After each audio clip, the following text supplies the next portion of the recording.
Cette semaine, l'actualité en Russie a été marquée par des pogroms. Ça s'est passé dans la région du Caucase, c'est au sud de la Russie. Oui, le week-end dernier, plusieurs actions anti-juives plus ou moins violentes se sont déroulées dans plusieurs villes du sud de la Russie. Alors on va voir une carte, celle de cette région donc du Caucase où il y a plusieurs républiques musulmanes au sud du pays, en Russie. En rouge, on voit les territoires où il y a eu des manifestations et des pogroms anti-juifs. Les plus impressionnants se sont déroulés à l'est, au Daghestan. C'est un territoire, on le voit, sur les rives de la mer Caspienne avec sa capitale, Makhachkala. Au début des années 2010, cette république elle a été en proie à une insurrection islamiste armée et les questions liées au radicalisme religieux et au salafisme y reviennent périodiquement dans l'actualité. Alors, samedi dernier, plusieurs centaines de manifestants se sont rassemblés devant un hôtel de la ville de Khasavyurt, c'est à l'ouest de la République.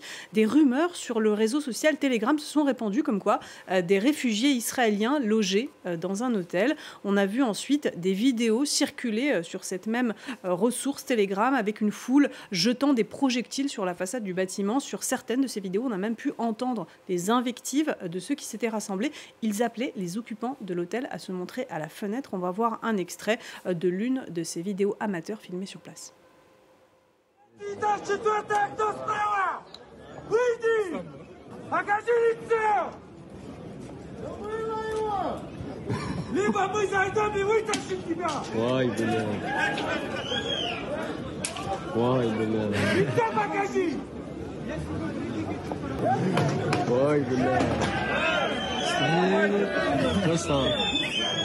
Voilà pour ces images édifiantes. Comment cela s'est terminé, Elena?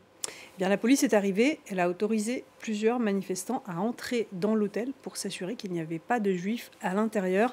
Après quoi, les chaînes Telegram ont relayé un écriteau de l'administration de l'hôtel qu'elle aurait accroché en bas. On le voit sur cette image, on peut y lire « Entrée strictement interdite aux étrangers citoyens d'Israël, aux juifs », entre parenthèses. Il n'y en a pas ici, 5 points d'exclamation. Un autre hôtel de la ville a ensuite été la cible de ces pogroms. La foule d'hommes plutôt agressifs, comme on le voit sur ces images, venait contrôler qu'il était judenfrei, libre de juifs, comme on disait en Allemagne à une certaine époque. On s'en souvient. Le lendemain, les pogroms se sont étendus à l'aéroport de la capitale du Daghestan cette fois-ci. Oui, plusieurs centaines de manifestants ont pris d'assaut l'aéroport de Makhachkala qui a dû cesser de fonctionner pendant plusieurs heures. Là aussi sur Telegram, on a vu beaucoup de ces vidéos circuler. On y a vu notamment les émeutiers courir dans l'aéroport en cherchant des juifs en provenance d'Israël, forcer des portes. Ils ont été redirigés par des employés d'aéroport terrorisés qui leur montraient une autre direction en leur disant « il n'y a pas de juifs là où on est ». Où sont-ils? Où sont-ils? Peut-on entendre régulièrement sur ces vidéos. Alors plusieurs dizaines d'hommes ont même investi les pistes de l'aéroport. On en a même vu certains grimper sur les ailes d'un avion. Dans leur viseur en particulier, il y avait un vol de la compagnie Red Wings en provenance de Tel Aviv. Les passagers de plusieurs avions, dont celui-ci, se sont retrouvés bloqués pendant plusieurs heures. Ceux qui arrivaient de Tel Aviv ont finalement pu être évacués par hélicoptère. Dans l'une de ces vidéos, on entend ce qui est présenté comme l'annonce du pilote de l'un de ces avions bloqués. Écoutez-la. Mesdames et messieurs, ici votre commandant de bord. Veuillez rester à vos places et ne tentez pas d'ouvrir les portes de l'avion. Dehors, il y a une foule enragée qui ne sait pas d'où nous arrivons et pourquoi. Il se pourrait bien qu'ils s'en prennent à nous aussi. Je vous prie de rester à vos places dans l'avion et de suivre toutes les instructions des membres d'équipage. Il faut le dire, ces événements, les médias étatiques russes ont pris du temps à le couvrir. Oui, les premiers reportages sur les chaînes de télévision russes faisaient surtout état d'un retour au calme et d'une reprise en main de la situation par les autorités. Et au lendemain des pogroms à l'aéroport, il y a eu finalement la version officielle de l'État russe. Elle a été reprise en boucle évidemment par les médias étatiques et les chaînes de télévision notamment. Ces pogroms seraient une provocation orchestrée par l'Ukraine et les services secrets occidentaux, dixit cette version. Regardez cette chronique, elle a été diffusée le 30 octobre sur la chaîne d'information en continu étatique Rossiya 24. Des tentatives de diviser la société russe de l'extérieur. Que font les pays occidentaux inamicaux et leurs mignons en Ukraine, qui ne cachent pas le fait qu'ils ont lancé et attisé les désordres à l'aéroport de Makhachkala? Les événements de Makhachkala, ce sont des technologies médiatiques occidentales. Qui dirigeait la foule, dont les émotions étaient savamment attisées et instrumentalisées? On n'a même pas besoin de le deviner. C'est l'extrémiste et agent de l'étranger Ilya Ponomarev en fuite à Kiev.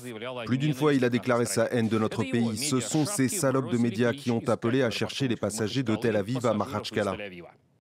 Alors il est mis en cause dans cet extrait qui est cet Ilya Ponomaryov. Alors, il s'agit d'un ancien député de la Douma, la chambre basse du Parlement russe, et opposant russe réfugié en Ukraine. Donc, les médias russes le mentionnent parce qu'il a créé et financé une chaîne Telegram qui a diffusé les premiers appels au pogrom.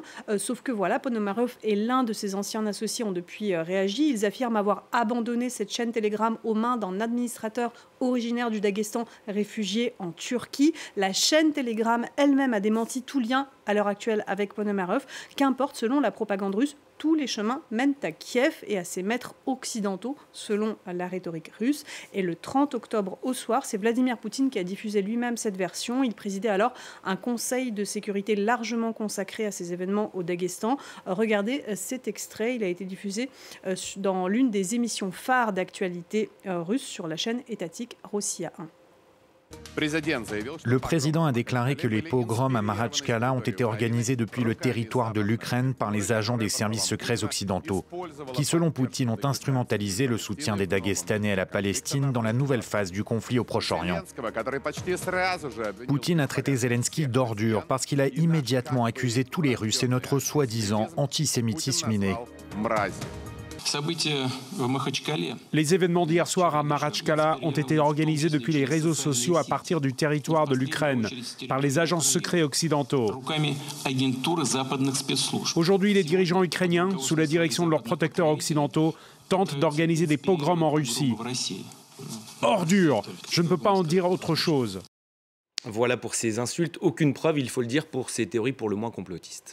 Oui, des théories dans la veine de la rhétorique que véhicule quotidiennement la Russie depuis le lancement de l'offensive contre l'Ukraine en février 2022, accusant l'Ukraine et l'Occident de tous les maux. À aucun moment dans ces discours, en fait, ne sont vraiment mis en cause les auteurs des pogroms eux-mêmes, davantage présentés comme les victimes d'une manipulation de leur empathie envers le peuple palestinien par l'Ukraine donc, et les Occidentaux. Le lendemain, le 31 octobre, le journal télévisé du soir, sur cette même chaîne étatique russe Rossiya 1, il faisait état d'une enquête lancée par la Douma, la chambre base donc du Parlement russe. Regardez. La Douma examinera l'influence étrangère dans les événements au Daghestan et les preuves d'incitation à l'antisémitisme par les services secrets ukrainiens et occidentaux. La Russie est prête à répondre à ceux qui ont organisé la provocation de l'extérieur comme à ceux qui la soutiennent à l'intérieur du pays. Je veux bien croire que parmi la foule, il y avait aussi des gens sincères qui ont vraiment de la compassion pour les Palestiniens. Nous examinerons la situation au cas par cas. Mais tous ceux qui se sont distingués hier auront ce qu'ils méritent. Voilà, donc vous venez d'entendre le chef de la République du Daghestan qui promet malgré tout des représailles. Plus de 80 personnes ont été interpellées, plus de 20 risquent des poursuites pénales, annonce aujourd'hui le comité d'enquête russe. Le parquet russe a ouvert une enquête pour désordre de masse, un chef d'inculpation passible de 15 ans de prison. C'était Vue de Russie. Merci beaucoup, Elena Voloshin, pour votre chronique.